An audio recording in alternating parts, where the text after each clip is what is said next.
Hey, once again, this is a good day. Welcome. Today we are embarking on the topic as usual.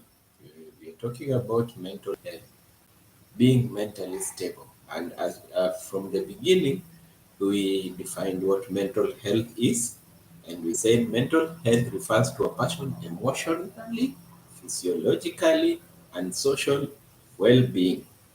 It affects thinking, feeling, and behaving. Yes, and the way you handle stress, we all have our stresses and relate to others, how we relate to others, and we make choices, how we make choices. You see, that is what we mean by mental health. You see, now we are moving good, very well, slowly by slowly, as we talk about mental stability. Yes, we see the key aspects in mental health is emotional well-being, psychological well-being, and social well-being, because we live in a world of relations. We live with everyone. We relate to every person out there, and we cannot avoid living with people because this is our world. Today we are going to talk about depression. Depression. People always talk a lot about depression, depression, but they really don't know what kind of depression they are undergoing. There are a lot of depressive disorders that we really need to understand how they come about and how people suffer from this state of mind. And then remember, we'll go through how depression relates to your brain, the relation of how you are sick.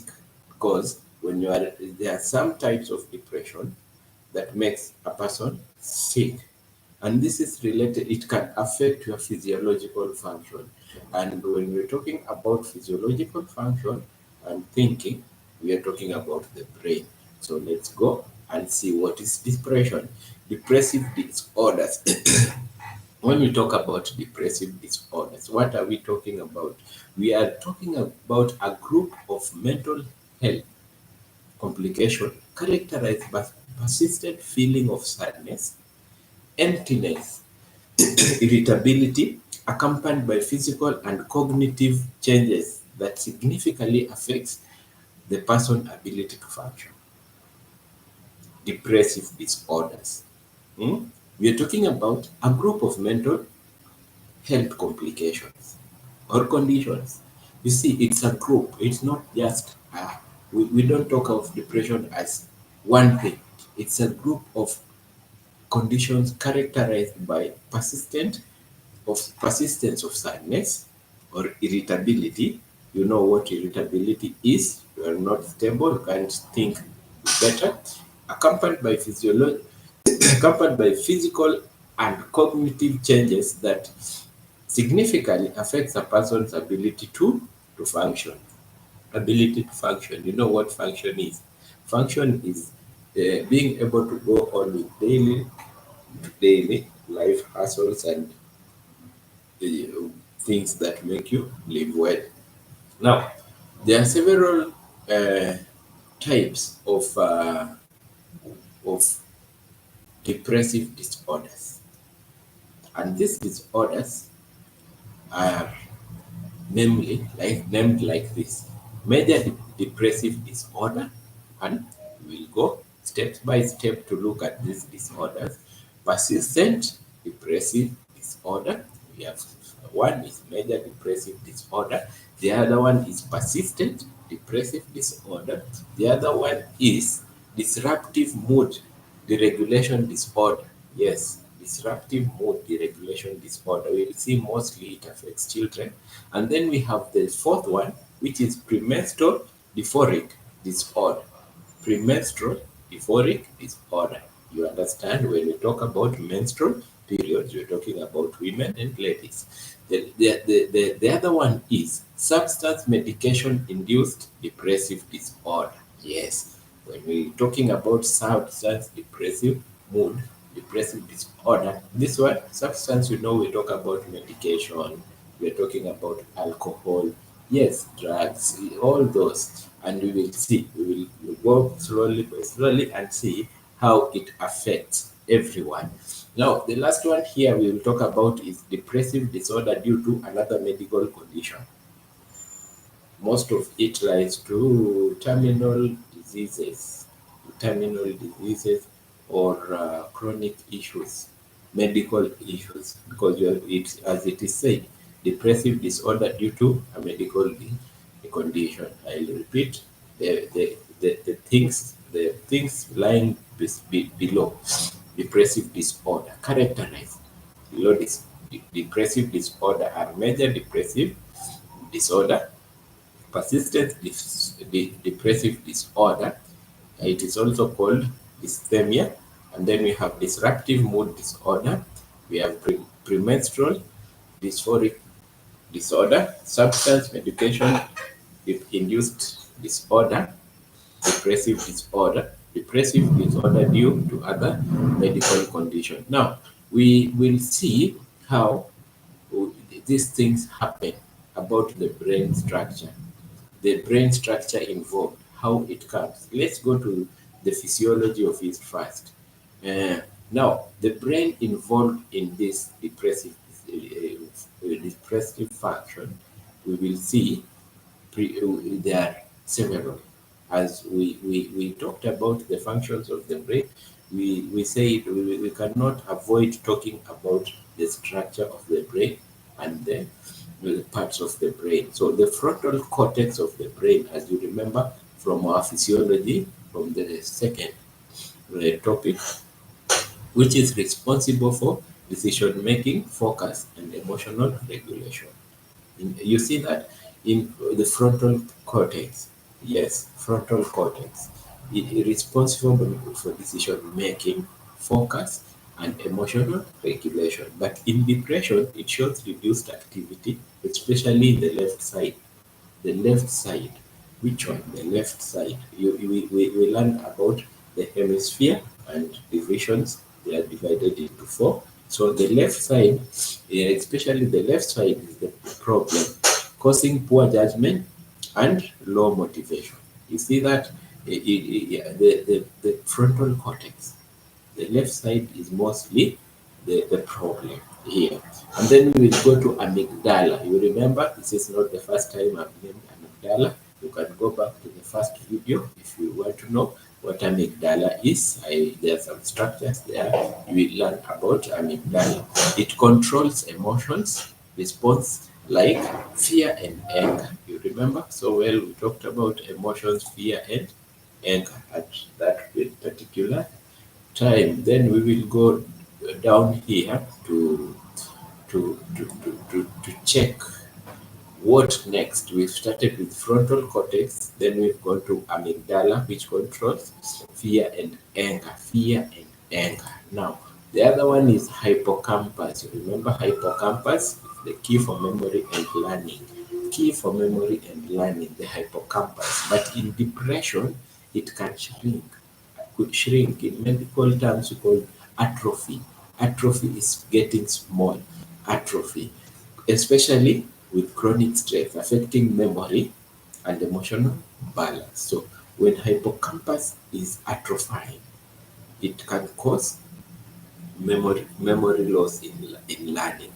You get it? Memory loss, learning, and emotional imbalance. And then we have anterior cingulate cortex. Anterior cingulate cortex, which helps regulate mood and pain. Yes, and the anterior cingulate cortex helps to regulate mood and pain. But you see, in depression, it you have altered activity affecting emotions, processing, and self-control. So when you don't have self-control, you think about anterior cingulate cortex. You understand that some people have problems when it comes to self-control. So they think about the anterior cingulate cortex. Now, that is about the structure of the brain involved. We have the prefrontal cortex, we have the amygdala for fear and anger, the prefrontal cortex for making decisions and emotions regulation, we have the hippocampus, key for memory and learning. Anterior cingulate cortex, anterior cingulate cortex for mood and pain, mood and pain. That's when so when you say you are moodless, you think about your anterior cingulate cortex. Yes, but you see the hypothalamus is somewhere when it comes to mood, and we will see that. Let's talk about hypothalamic pituitary adrenal axia dysfunction. When it comes to this, it sounds like a very big word. No, it's not a big word. It's not a big word. Hypothalamic pituitary adrenal axis dysfunction. This is body's main stress response system. Hypothalamic. When we talk about hypothalamic, we talk about hypothalamus. When you talk about pituitary gland, pituitary, we talk about the pituitary gland, we saw it in the brain, and then there is the adrenal gland, HPA. The system is called HPA in short, hypothalamic pituitary adrenal axis dysfunction. How they relate? The pituitary gland, hypothalamus, and the adrenal. You see, in depression, it often becomes overactive. The pituitary gland, the hypothalamus, and the adrenal gland, they release in cortisol. They increase the release of cortisol. Cortisol is a steroid in the body of a person. It's called a stress hormone. We don't only talk of the steroid that you buy in the shop. The body produces its own steroid, which is cortisol, which is the stress hormone. Chronically, high cortisol levels can damage brain structure, especially the hippocampus. Yes, when we have seen up there the hippocampus balances mood. So when it is damaged, it worsens mood and, and reduces resilience to stress. You see, it worsens mood and it damages resilience to stress. Let's go back. There are some things that transmit impulses, like when I want to go to point B, I have to use a car. I have to walk, or if it is far, I have to fly by a plane.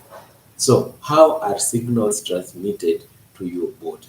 These signals are transmitted by neurotransmitters. Neurotransmitters. So, these neurotransmitters, when I prick you, pap, pap, it sends a signal to the brain, and then it tells the brain someone has pricked. Then the brain works on that signal through the nerves. It returns and tells you it is pain. It is painful. Please withdraw. And then you withdraw. You see that? But there is another part. If you are hit by someone, it manufactures that signal and tells someone, please be angry. You get it? You remember we talked about anger. Yes, please be angry and retaliate. Yes, now that is neurotransmitters. There are neurotransmitters, several neurotransmitters in your body, like serotonin, norepinephrine, dopamine. Dopamine, those are in the brain. So, what does this neurotransmitter do? Yeah, like serotonin regulates mood, appetite, and sleep. Low levels common associated with sadness, anxiety, and irritability. There is this neurotransmitter. This neurotransmitter, which is a chemical, its work is to regulate mood, sleep, and appetite. When you're hungry, eat more. So its work is associated with sadness. It's low level. When you have low level, you will be sad and anxiety, and you will always be irritable. So it transmits impulses, yeah, about sadness, anxiety, and irritable, mood, appetite, and sleep. You get it? When you have high, your mood is high. When I call it like happy, happy hormone. Yes, I can call it that. Happy hormone. When it is high, you are happy. And when it is low, you are sad and you are irritable. Now, there is this one called norepinephrine. Norepinephrine. You know norepinephrine involved in energy and attention. Energy and attention. Yes, norepinephrine sister is called adrenaline. No, energy, attention, and stress response. Low level can cause fatigue and difficulty in concentration. You see, if you these are the chemicals in your brain and your body that excite you to be what you are. So norepinephrine is involved in energy, attention, stress. Low level can cause fatigue and difficulty in concentration. Always you're not concentrating. Yes, you have to find out if your norepinephrine is okay. Now we go to dopamine. Dopamine associated with pleasure, pleasure, motivation, and reward. Yes, deficiency leads to loss of interest. In another word, loss of interest in medical terms, we call it anhedon, anhedonia, anhedonia. You see, now when you have low levels of dopamine, you understand the pleasures of the love. You will not have attention to those pleasures. Mm, neurotransmitters. Yes. Now you see how depression comes in. Neurotransmitters can be part of it. How? You find someone is sad, anxious, and irritable, you know serotonin levels are low. Yes. And when you find someone he has fatigue and difficulty in concentrating, we know norepinephrine are low. But when you find someone is interested less interested in reward, in rewards and pleasure, we know there is a problem. Dopamine has a problem. Hmm?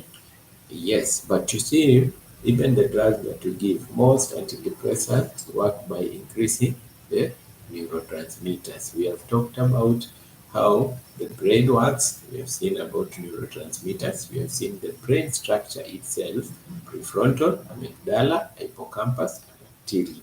And then we have gone to hypothalamic pituitary axis dysfunction. Yes, by increasing cortisol, the steroid, stress hormone, increasing the stress hormone. The fourth one, we will see neuroplastic impairment, neuroplasticity impairment. Depression may reduce neuroplasticity, which is the brain ability to form new connections. You see that?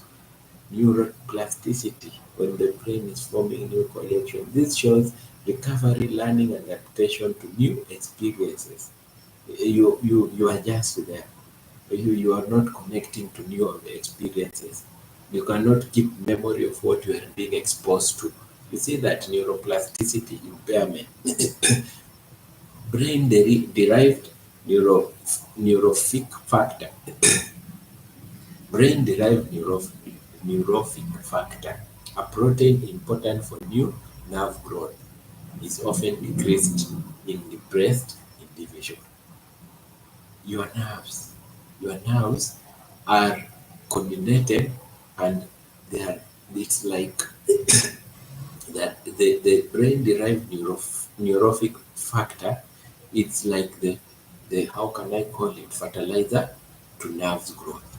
Yes, it helps the nerve to grow, but when we see it is low, there is a problem. And neuroplastic impairment, when the nerves are impaired, there is a problem in transmitting impulses. And you've seen when there is a problem in transmitting impulses with the neurotransmitters, these neurotransmitters we have named up here: serotonin, norepinephrine, and dopamine. There will be a problem in, in your brain functionality. Now we have sleep and cardiac rhythm disturbance. Cardiac Tachycardia, tachycardia, sleep and tachycardia. Yes, these are some medical terms that may flip-flop you. Tachycardia, rhythm disturbance. Depression disrupts the body internal clock. Mm, You are awake always. daytime fatigue, early morning wake. You are thinking always, trouble falling and or staying asleep. You are trouble in falling asleep and staying asleep because the neurotransmitters they are imbalanced. You see that there are two neurotransmitters and that are involved here. Melatonin and serotonin pathways are often involved. So we will learn about melatonin and serotonin pathway to people. When a person will come and say that he has this problem, we will look at melatonin and serotonin pathway, go deep and help this person to recover. Now we have inflammation and immune activation. Inflammation and immune activation. Some depressed patients show elevated inflammatory markers, cytokines. Yes, cytokines. What are cytokines? Cytokines are mediators of immune functions. They mediate the immune function. They balance. You see, they activate, reduce. Those are cytokines of immune function. Inflammation may affect neurotransmitters system and the brain function, contributing to symptoms like fatigue and fog brain. Fog brain. Your brain is just there, it's not functioning well. Some depressed patients show elevated inflammatory markers, cytokines, mediators of immunity. So when they are high, the brain is inflamed and it's just there. We call it fog brain. Okay. Now we let me rush through some the neurotransmitters and what they can do and where they come from. We will start by brain area function, effect in depression. Serotonin, norepinephrine, those ones, low level will activate mood and motivation drop. Prefrontal cortex under active poor judgment and focus. You see that? Frontal cortex, if frontal cortex has a problem, amygdala we have talked about it, overreacting, intense negative emotions, hippocampus, shrink, poor memory and stress, shrink, poor memory and stress, HPA axis. You remember that hypothalamus, pituitary, and adrenal axis, overreacting, high cortisol and stress. Yes. BDNF, plasticity, reduce. Yes, you remember what we talked about BDNF. Yes, when we talk about BDNF, what does it do to a person? And plasticity, reduce less brain adaptability, less brain adaptability. Sleep tachycardia, disrupted sleep. The sleep is disrupted. Insomnia or hypersomnia. Insomnia or hypersomnia. You sleep a lot or you don't have sleep a lot. Even you don't even have some sleep. Yes, good. Now we've seen how the brain is affected or what can affect the brain to have these problems. Now, the next thing we are going to do here, we are going to see the kind of depressive states that we named at the first part. Let's we go step by step. The first one was major depressive disorder. What is major depressive disorder? Or can we go through again? We see what we are going to learn. We have moved to the brain functionality. Now we come here and say what we are going to learn today is major depressive disorder, persistent depressive disorder, disruptive mood dysregulation disorder, premenstrual dysphoric disorder, substance and medication induced depressive disorder due to drugs and some substances. That's what we're going to learn today, and we are going to see how to manage this. I know out there some people are struggling with these problems, and let's see how we can help someone out there. This video can be help to someone or one person out there, or technical know-how on how to work on when you have these issues or your family member, or you're studying for your exam and you've come across this video. You can be at a well position to go through it faster and pass your exam. Yes. Now, major depressive disorder. What is major depressive disorder? That was the first one. Major depressive disorder, also known as clinical depression, is a common and serious mood disorder. Depression.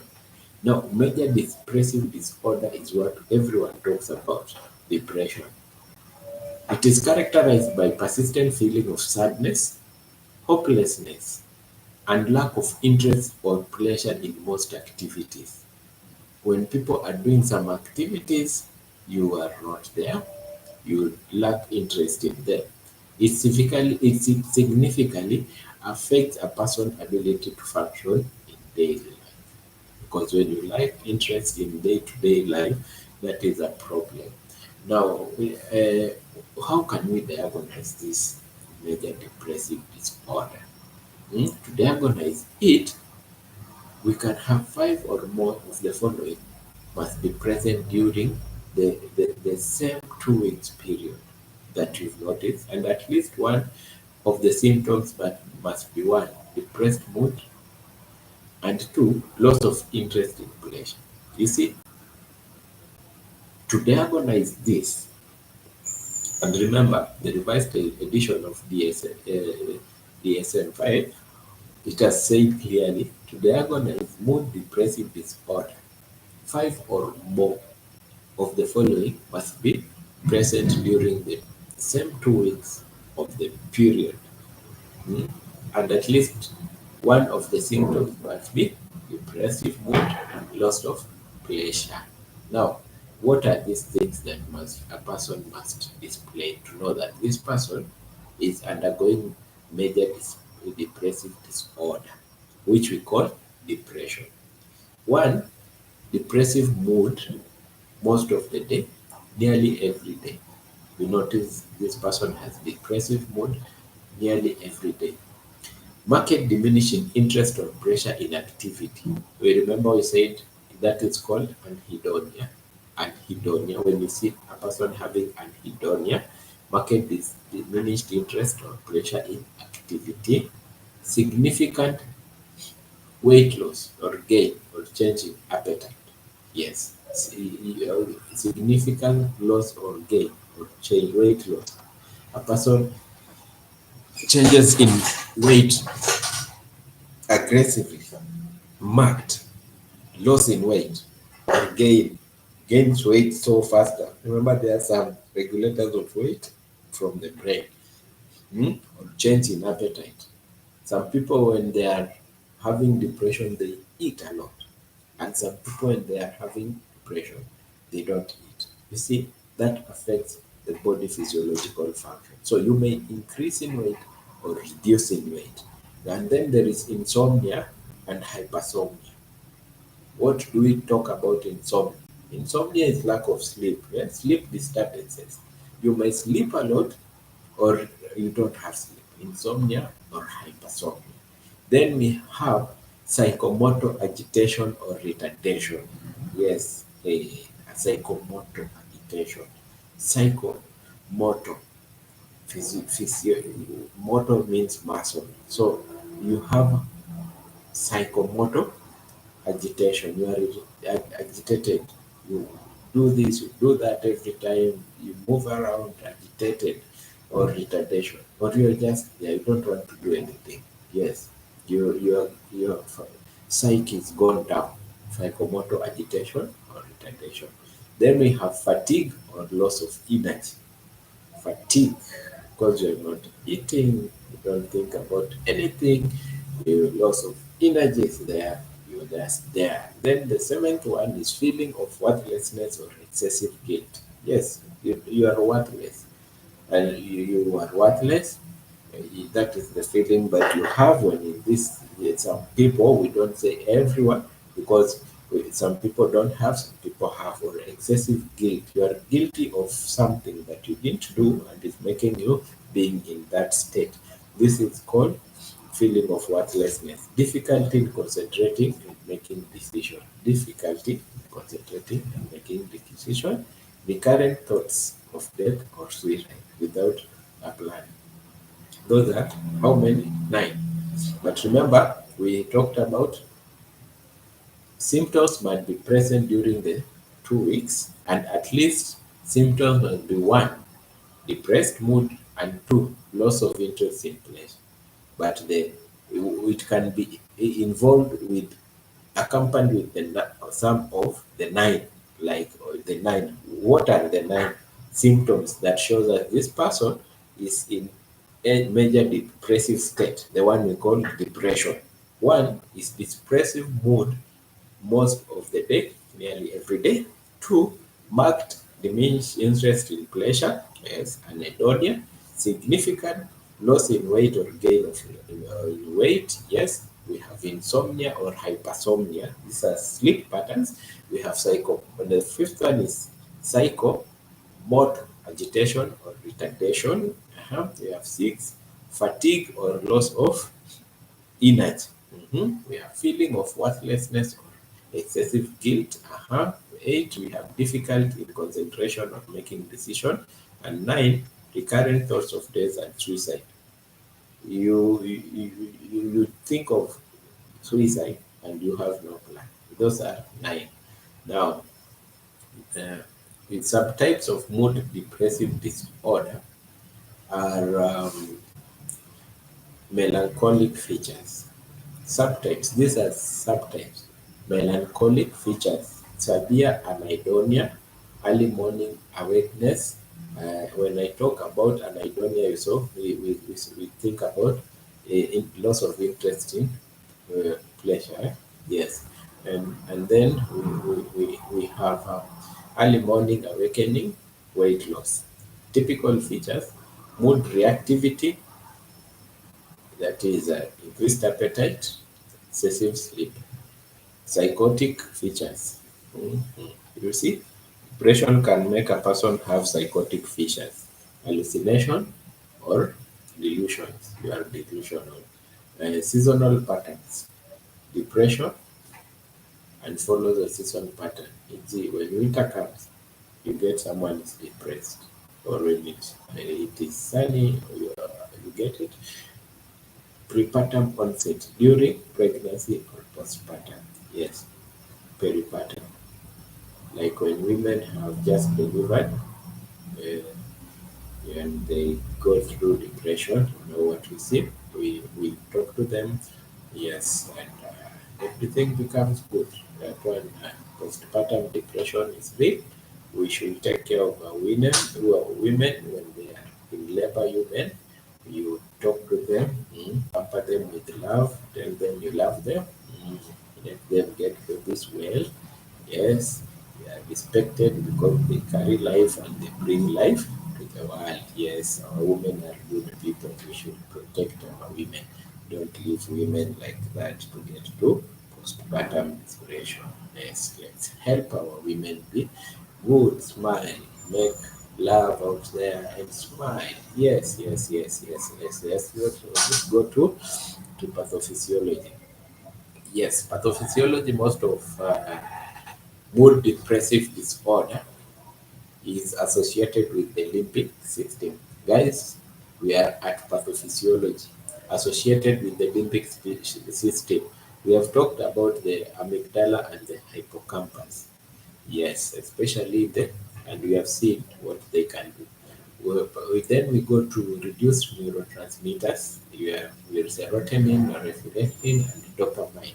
We have seen how they can reduce you to get to depression, dysregulation of the hypothalamic, pituitary, and renal axis, increasing cortisol, stress hormone. Yes, yeah, that one we have talked about it. Structure brain changes, reduced in hippocampal volume. Yes, yeah, we see that. Now, how can we manage it? How can we manage depressive disorder?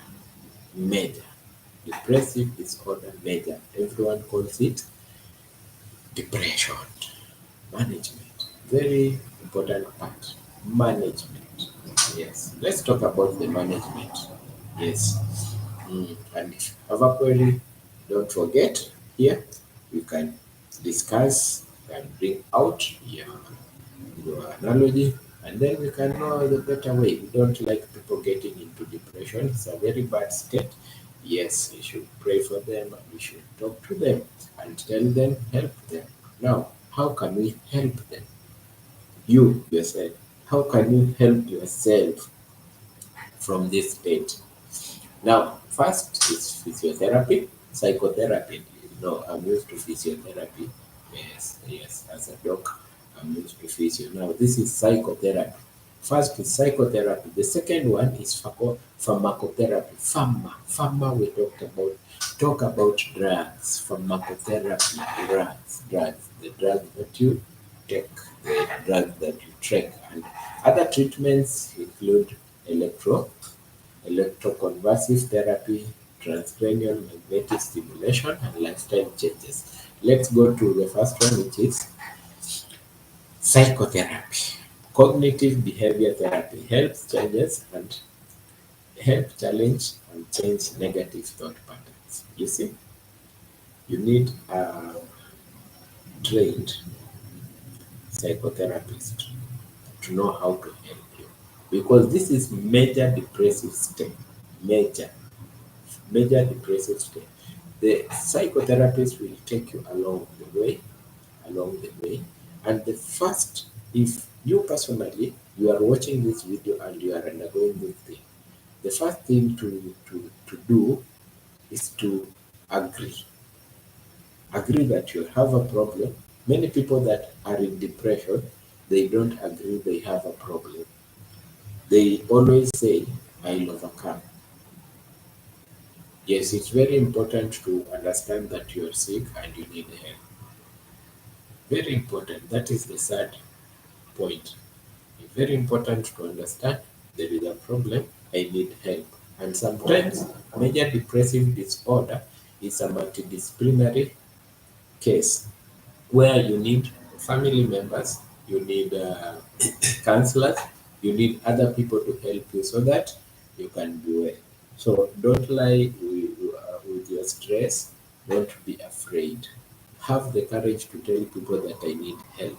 Have that courage to tell people there is something wrong that is going within me. Now, we've seen the first one is psychotherapy, which is cognitive behavior therapy. Trained personnel will help you with this. Find someone. Talk to someone who can link you to someone. Yes, talk to a friend, a relative, or a guardian to link you to someone.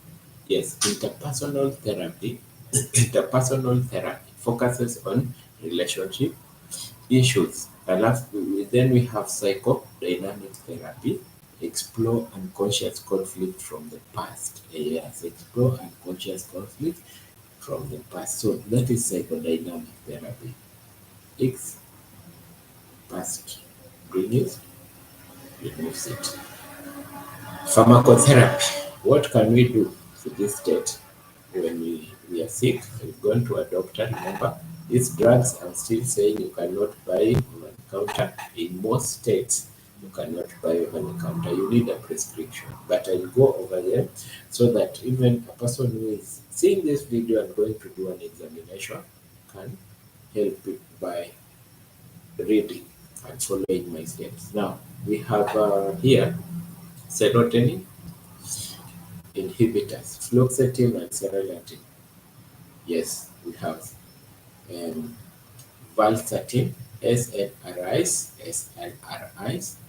You see, SNRIs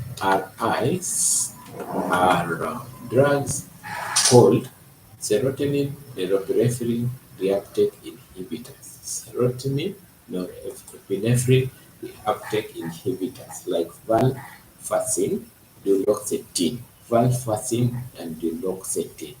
Tricyclic antidepressants, TCA. Those ones you can help. MO inhibitors. MAO inhibitors. In school, we used to call them MAO inhibitors. Inhibitors.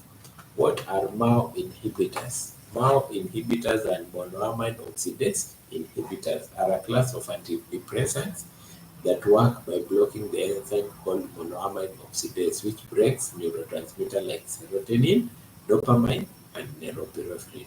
We don't want reduced serotonin and dopamine in the body. We don't want to go down in mood.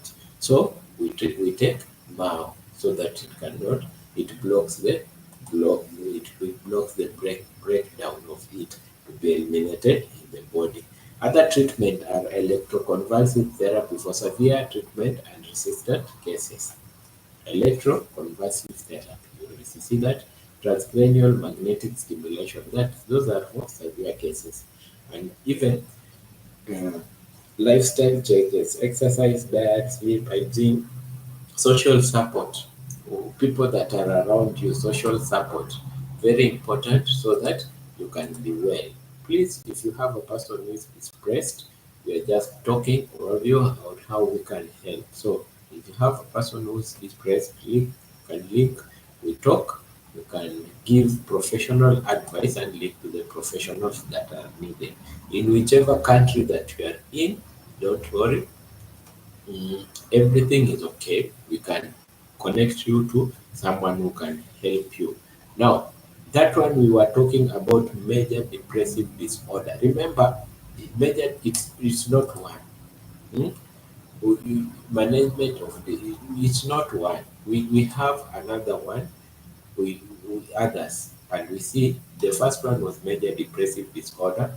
Then we had persistent depressive disorder, disruptive mood dysregulation disorder, menstrual dysphoric disorder, substance medication induced disorder, and then we have depressive disorder due to another medication, due to another medical condition.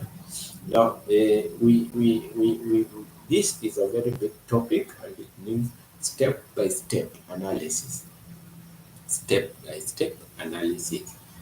How can you approach a person who is in major depressive disorder? Our first topic.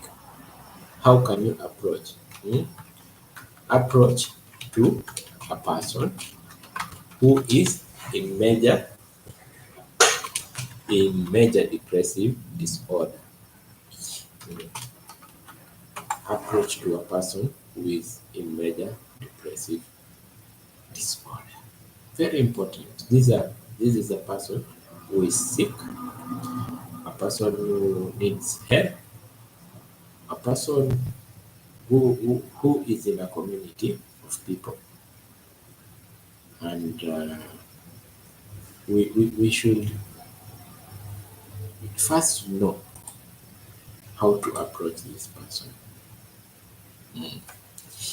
Approach to a person, a compassionate, structured, and evidence-based approach is a key when handling a patient with this. Here we go step by step. The first step is establish a rapport.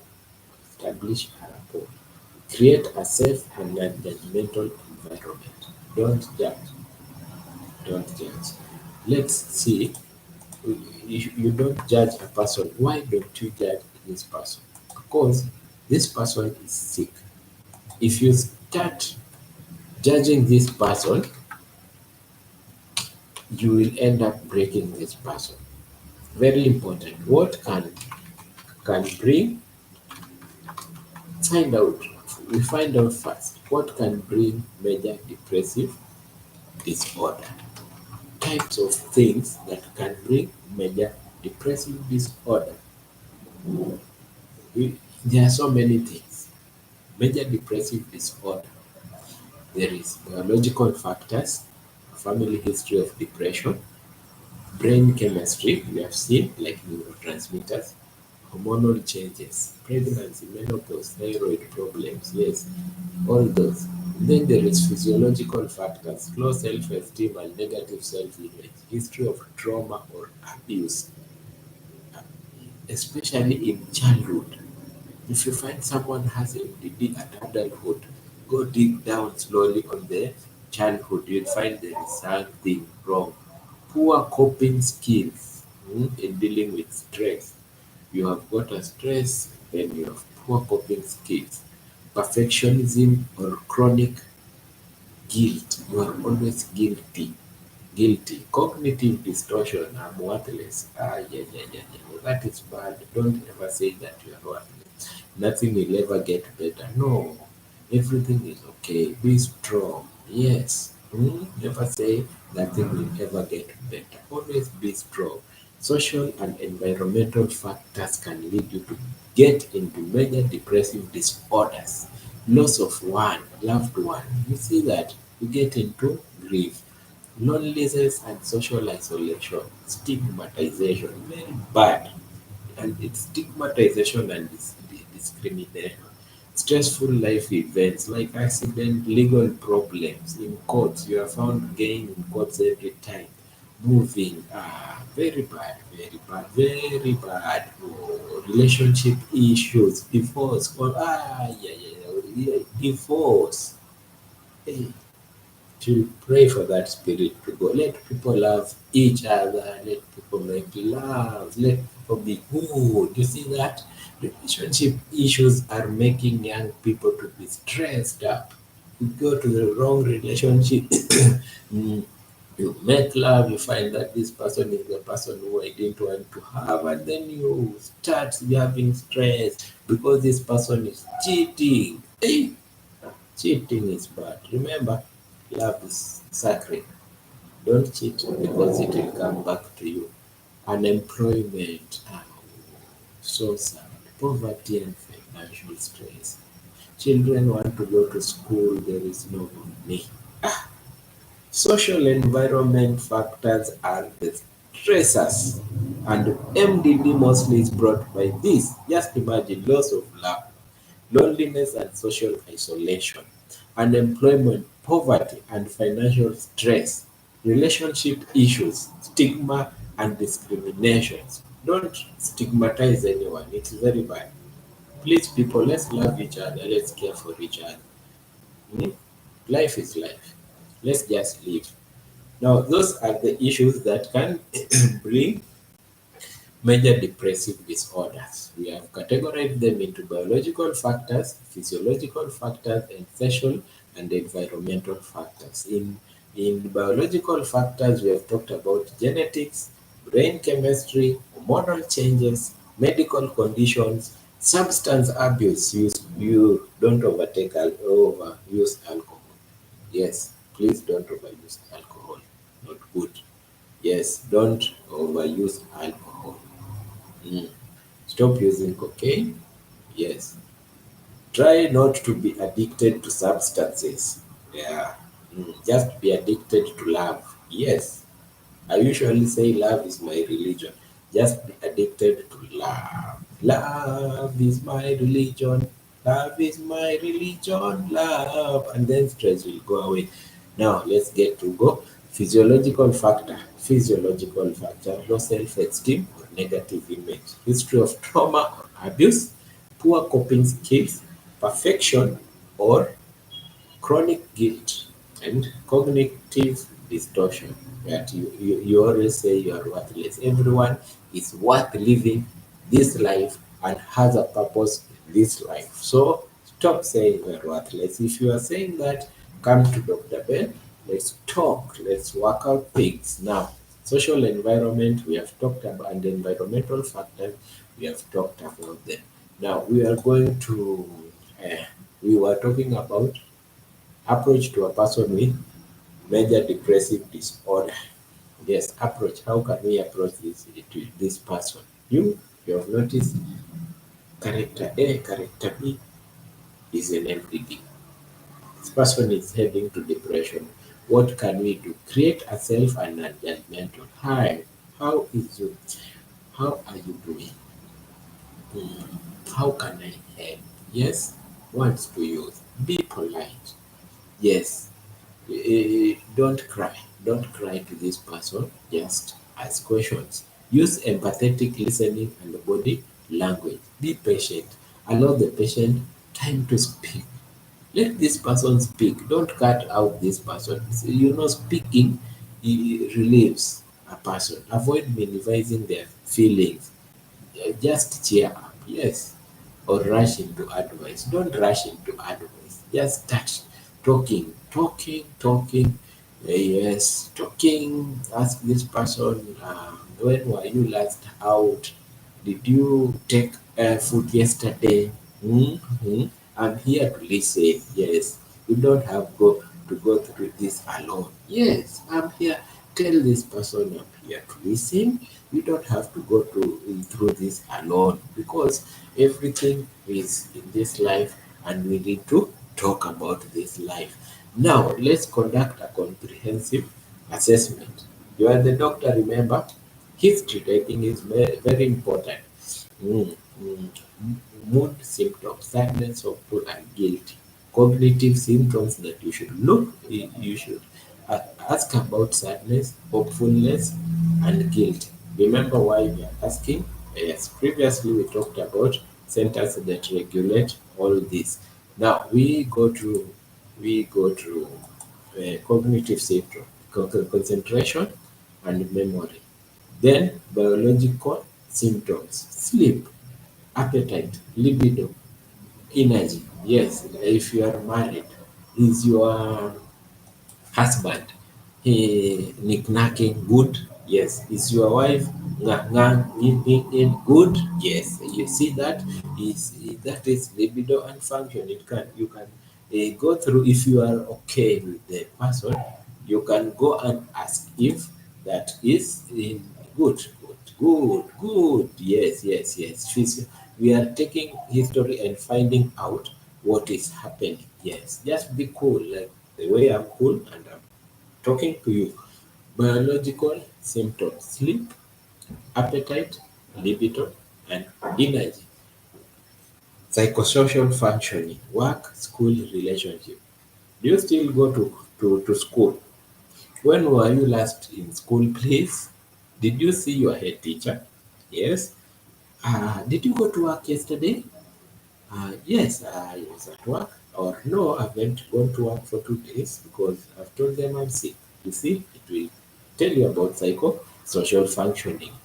Do you talk to your brother? Do you talk to your husband nowadays? Yes.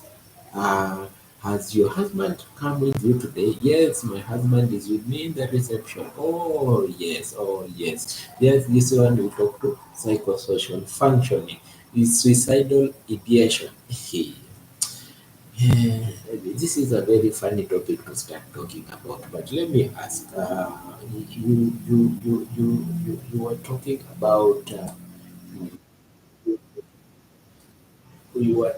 about something, and that thing is what I want to know. Do you have plans? Have you ever thought of something like that? Suicide. At times I think about it, dog. At times I think about these things because I think that my life has come to, yes, you know that there are suicidal thoughts on the way. But how do you plan to do it? You know it's not good. How do you plan to do it? I'm thinking of jumping on a bridge, thinking of hanging myself, thinking of burning this house inside me. Plan. Suicidal thoughts without plan. You remember we talked about it? Suicidal thoughts without a plan. Yes. Previous episodes and treatment history. Have you been treated again about this issue? Have you seen someone? Have you gone to a therapist? Yes, you should be very important. What made the treatment not work? You find out by yourself, even your another guardian. Use screening tools if needed. Patient health questionnaire. We have screening tools in hospitals that you can use. Back depression inventory. Yes, we have them in hospitals. Yeah, the way we tick, and then a percentage. We know this one lies here, this one lies here, the other 10 this, and then we categorize on how to handle. Now we have to go to the third step. which is the risk assessment. You risk assessment, suicide risk. Ask directly but sensi- sensitively. Ask directly but sensitively. Directly but sensitively. Have you had thoughts of hurting yourself? Mhm. Have you had some people take razor blades, they can cut themselves, they make wounds around. Do you have a plan? Very important. You remember what we talked about. Do you have a plan? Self-care neglect in the patient eating, bathing, and sleeping. Yes. You can find someone, you go to her room, it's only smell, risk.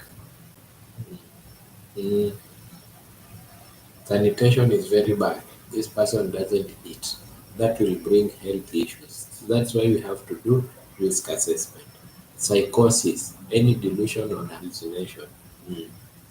How do you, have you dreamt lately? Do you talk to people lately that you think are not around or they went a long time ago? Yes, delusion and psycho. Mental status examination.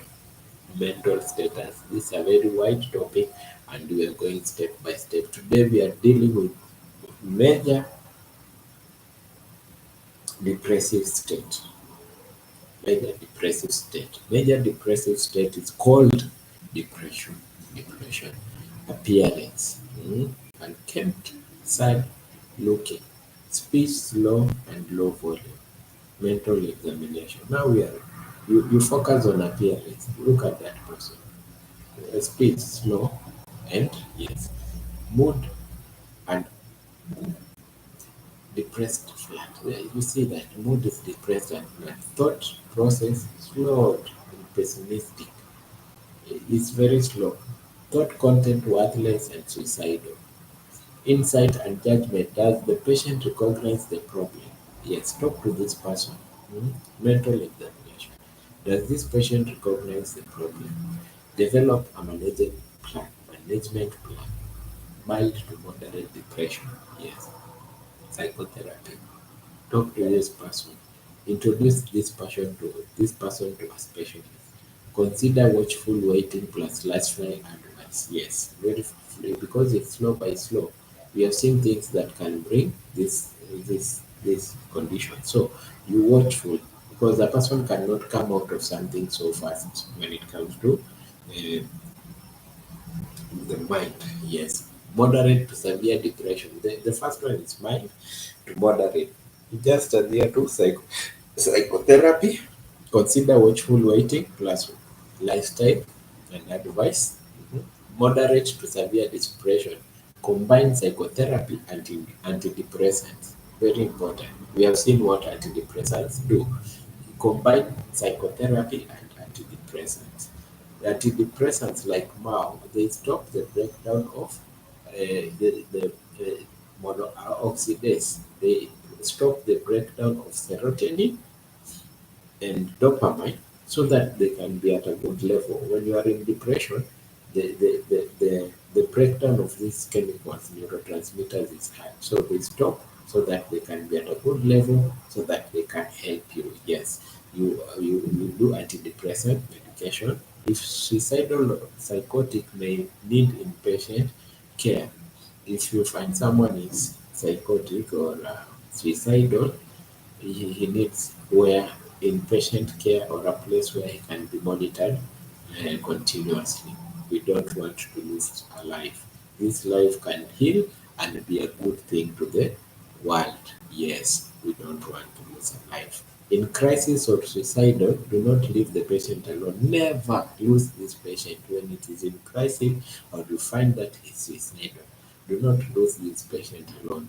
Remove nails, sharp objects, and medication. Yes, over medication can be a problem, and this person can do that.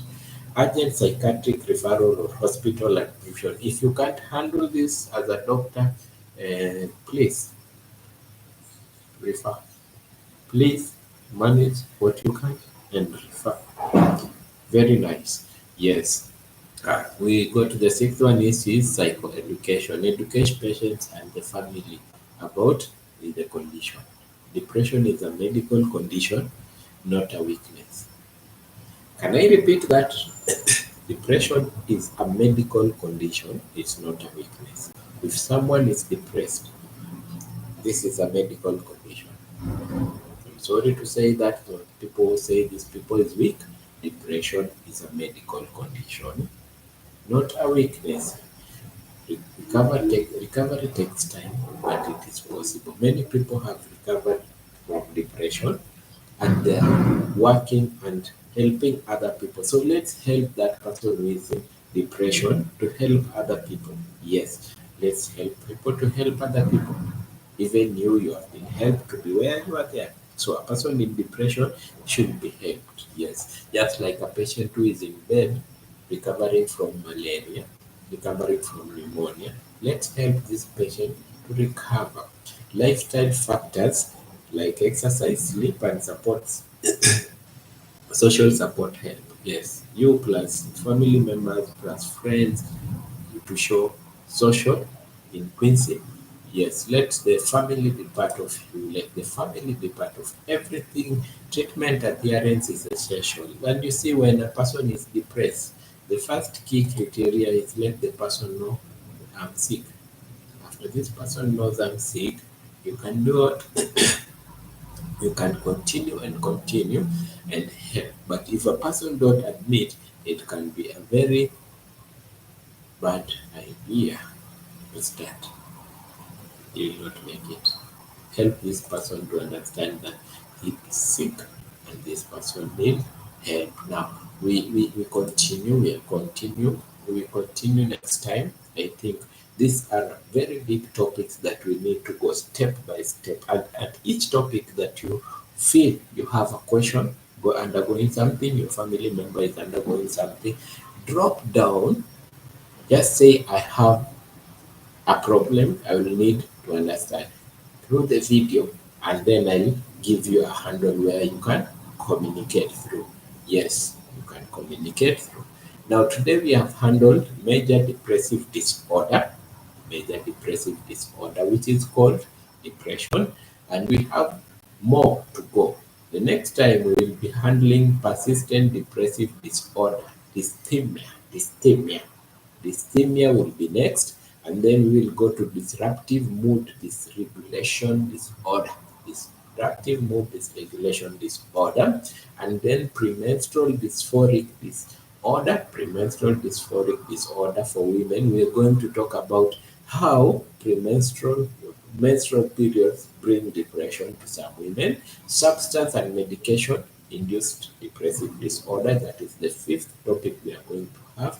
And then here we're going to have depressive disorder due to another medical condition. So there are six. Today we have dealt with one, which is major depressive disorder. We still have five. Thank you very much, my listeners. We have had a very good time, and we continue to study about mental health and help a person out there. Be cool, be blessed. Have a nice day.